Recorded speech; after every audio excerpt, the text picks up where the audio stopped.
இன்னைக்கு நாம பார்க்க போற ரெசிபி பன் ரெசிபி தாங்க. நீங்க நார்மலா பேக்கரியில விற்கிற பன்ஸ் தான் டேஸ்ட் பண்ணி பார்த்துருப்பீங்க, இல்லைனா வீட்டில் ட்ரை பண்ணி பார்த்துருப்பீங்க. இது கொஞ்சம் டிஃப்ரெண்டா பேக்கரி பன் மாதிரியே தான் இருக்கும், ஆனால் பேக்கரி பன் கிடையாது. இது இட்லி பாத்திரத்தில் தண்ணி ஊற்றி வேக வைக்கிறது. கண்டிப்பாக இது கொஞ்சம் டிஃப்ரெண்ட்டாக இருக்கும். டேஸ்ட் அதே டேஸ்ட் அப்படியே ஒரிஜினல் டேஸ்ட்டாக இருக்கும், ஆனால் கலர் மட்டும் டிஃப்ரெண்ட்டாக இருக்கும். கண்டிப்பாக எல்லோரும் வீட்டில் ட்ரை பண்ணி பாருங்கள். இந்த ரெசிபி ரெடி பண்ணுறதுக்கு ஒரு அகலமான மிக்சிங் பவுல் எடுத்துக்கோங்க. அதில் ஒரு 3/4 கப் அளவில் சுகர் ஆட் பண்ணிக்கோங்க. அப்புறமா ஒரு 1.25 கப் அளவில் பால் சேர்த்துக்கோங்க. இந்த பால் காய்ச்சி ஆற வச்ச பால் தாங்க. பால் ரொம்ப சூடாகவும் இருக்கக்கூடாது, ரொம்ப சூடு ஆறியும் இருக்கக்கூடாது.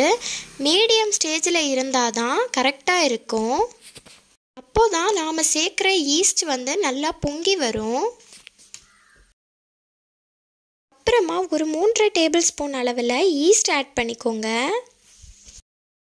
ஈஸ்ட் கண்டிப்பாக எக்ஸ்பைரி டேட் செக் பண்ணி சேர்த்துக்கோங்க. ஈஸ்ட் எக்ஸ்பைரி ஆகியிருந்தனா கண்டிப்பாக பொங்கி வரவே வராது. அப்படி பொங்கி வராமல் இருந்துச்சுன்னா கண்டிப்பாக பன் வராது. அதனால் ஈஸ்டோட எக்ஸ்பைரி டேட்டு கண்டிப்பாக செக் பண்ணி வாங்கிக்கோங்க. இல்லைன்னா வீட்டில் இருக்கிற ஈஸ்டோட எக்ஸ்பைரி டேட்டு செக் பண்ணிக்கோங்க. நான் மொத்தமாக ஒரு 3 டேபிள் ஸ்பூன் அளவில் ஈஸ்ட் ஆட் பண்ணியிருக்கேன். நல்லா மிக்ஸ் பண்ணி விட்டுக்கோங்க. கண்டிப்பாக பால் ரொம்ப சூடாகவும் இருக்கக்கூடாது, ரொம்ப ஆறியும் இருக்கக்கூடாது. மீடியம் ஸ்டேஜில் இருந்துச்சுன்னா தான் ஈஸ்ட் ஆக்டிவேட் ஆகும். அதனால் பாலோட கரெக்டான பக்குவத்தை பார்த்து ஆட் பண்ணிக்கோங்க. ஈஸ்ட் ஆக்டிவேட் ஆகிறதுக்கு ரொம்ப முக்கியமான 2 ஐட்டம்ஸ் சுகரும் பாலும் தாங்க. அதனால் 2ஐயும் ஸ்கிப் பண்ணிடாதுங்க, கண்டிப்பாக ஆட் பண்ணிக்கோங்க. ஒரு 10 நிமிஷத்துலேயே ஈஸ்ட் இந்த அளவு பொங்கி வந்துடும். அப்படி கொஞ்சம் லேட் ஆச்சுதுன்னா கூட ஒரு 15 நிமிஷம் கூட தான் ஆகும். ஒரு 4 கப் அளவில் மைதா மாவு ஆட் பண்ணிக்கோங்க. கண்டிப்பாக ஈஸ்ட் இந்த அளவு பொங்கி வந்ததுக்கு அப்புறமா மைதா மாவை ஆட் பண்ணிக்கோங்க. ஈஸ்ட் பொங்கலைன்னா கண்டிப்பாக பன் வராது. அதனால் ஈஸ்ட் பொங்கி இருந்தால் மட்டும் மைதா மாவெல்லாம் ஆட் பண்ணி அடுத்த ஸ்டெப்புக்கு ரெடி ஆக்குங்க. இல்லைன்னா அதை ஸ்கிப் பண்ணிடுங்க, எக்ஸ்பைரி ஆகிருக்கும். இல்லைன்னா நீங்கள் யூஸ் பண்ணுற ஈஸ்ட் நல்ல ஈஸ்ட் இல்லைன்னு அர்த்தம். அதனால் நல்லா பொங்கி வந்தால் மட்டும் ஈஸ்ட் ஆட் பண்ணிக்கோங்க.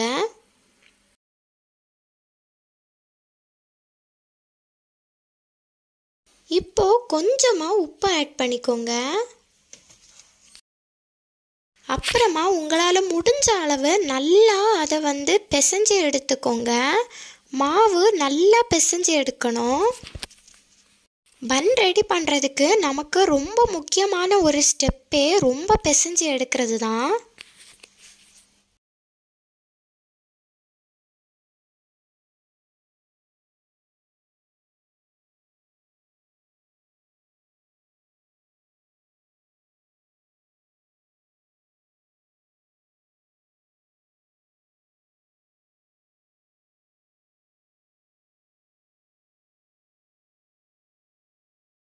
பாருங்க, இந்த அளவில் நல்லா அழுத்தி பிசைஞ்சு எடுத்துக்கோங்க. பிசையும் போது கண்டிப்பாக கையில் நல்லா ஒட்டி பிடிக்கும். அதனால் ஆயில் இல்லைன்னா தண்ணி தடவிட்டு கூட நீங்கள் நல்லா பிசைஞ்சு எடுத்துக்கலாம்.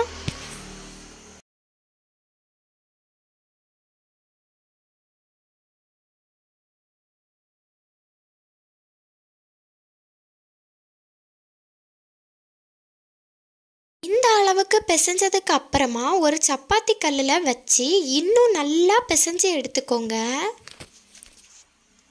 பாருங்க, நான் இந்த மாவை சப்பாத்தி கல்லில் மாற்றிக்கிட்டேன்.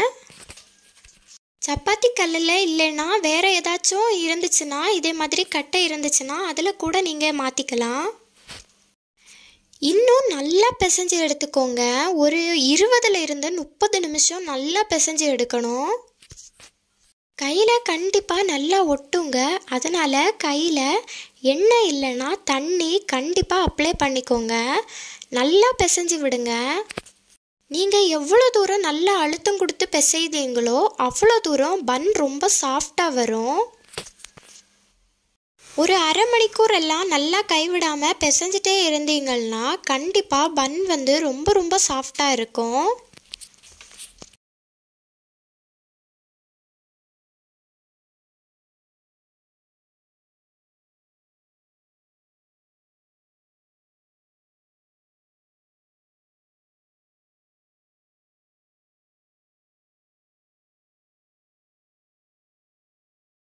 பாருங்க, மாவை நான் இந்த அளவில் நல்லா பிசைஞ்சு எடுத்துக்கிட்டேன். அப்புறமா மாவு ட்ரை ஆகாமல் இருக்கிறதுக்காக ஒரு 2 டேபிள் ஸ்பூன் அளவில் நெய் ஆட் பண்ணிக்கிட்டேன். கண்டிப்பாக மேலே நெய் தடவிட்டு ஊற வச்சுக்கோங்க, இல்லைன்னா மாவு நல்லா ட்ரை ஆகிரும். இப்படி நல்லா நெய்யை அப்ளை பண்ணி முடித்ததுக்கப்புறம் ஒரு அரை மணிக்கூர் மூடி போட்டு மூடி வச்சுக்கோங்க. மாவு டபுள் மடங்கில் ஆகணும். பாருங்க, மாவு இந்த அளவுக்கு உப்பலாக வரணும். மாவு நம்ம வச்ச சைஸில் இருந்து டபுள் சைஸ் ஆகியிருக்கணும். அப்புறமா நான் மறுபடியும் சப்பாத்தி கல்லில் மாற்றிக்கிட்டேன். இதை இனி பிசைய எதுவும் கூடாது.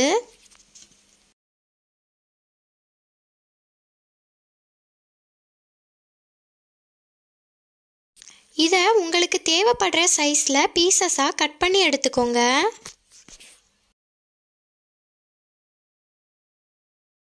கட் பண்ணி வச்சிருக்கிற பீசஸை இந்த மாதிரி உருட்டி எடுத்துக்கோங்க.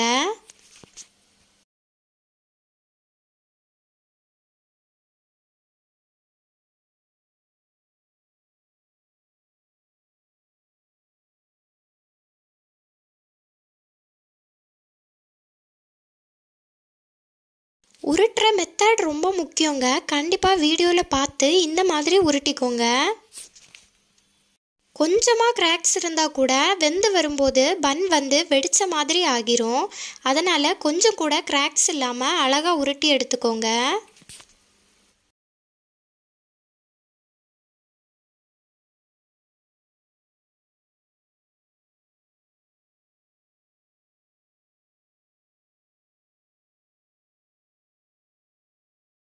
நான் இதை 8 பீசஸாக எடுத்திருக்கேன். 6 சின்ன சின்ன பீசஸும் 2 பெரிய பீஸுமாக எடுத்திருக்கேன். 8 பீஸ் மொத்தம் எடுத்திருக்கேன். நீங்கள் எல்லாமே சின்ன சின்ன சைஸாக எடுத்தீங்கன்னா கண்டிப்பாக கூடுதலாக வரும். நான் பன்னுக்கு மேலே கொஞ்சமாக எள்ளு தூவி விட்டுக்கிறேன். வெள்ளை எள்ளு. வெள்ளை எள்ளு டோட்டலி ஆப்ஷனல் தான். உங்களுக்கு இன்ட்ரெஸ்ட் இருந்துச்சுன்னா மட்டும் தூவி விட்டால் போதும். கண்டிப்பாக வெள்ளை எள்ளு சேர்க்கணும்னு இல்லை, நான் கொஞ்சம் பார்க்குறதுக்கு நல்லா இருக்குங்கிறதுக்காக மட்டும் வெள்ளை எள்ளு சேர்த்துருக்கேன்.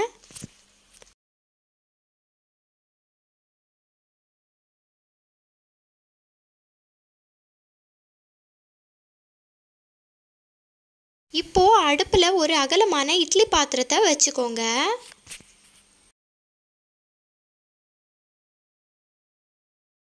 இட்லி தட்டில் இந்த மாதிரி நெய் அப்ளை பண்ணி விட்டுக்கோங்க. அப்புறமா நாம் ரெடி பண்ணி வச்சுருக்கிற பன்னை ஒன்றா வச்சுக்கோங்க. ஒரு 20 to 25 நிமிஷம் நல்லா வேக வச்சு எடுத்துக்கோங்க. நல்லா வெந்தால் மட்டும் போதும், கலர் எதுவும் சேஞ்ச் ஆகணும்னு இல்லை. பாருங்கள், பன் முழுசாக வெந்ததுக்கப்புறம் பார்க்குறதுக்கு இந்த மாதிரி தான் இருக்கும். தேவையான அளவு கொஞ்சமாக நெய் ஆட் பண்ணி விட்டுக்கோங்க. நெய்யை பன் முழுசாக படுறது மாதிரி மொத்தமாக ஸ்ப்ரெட் பண்ணி விட்டுக்கோங்க. பாருங்கள், பார்க்குறதுக்கே எவ்வளோ ஷைனிங்காக இருக்குன்னு. பேக்கரியில் கிடைக்கிற அதே பன்னோட டேஸ்ட்டு தாங்க, ஆனால் கலர் மட்டும் டிஃப்ரெண்ட் ஆகாது. ஏன்னா இது தண்ணியில் நம்ம கொதிக்க வச்சு எடுத்ததுனால கலர் மட்டும் டிஃப்ரெண்ட் ஆகாது.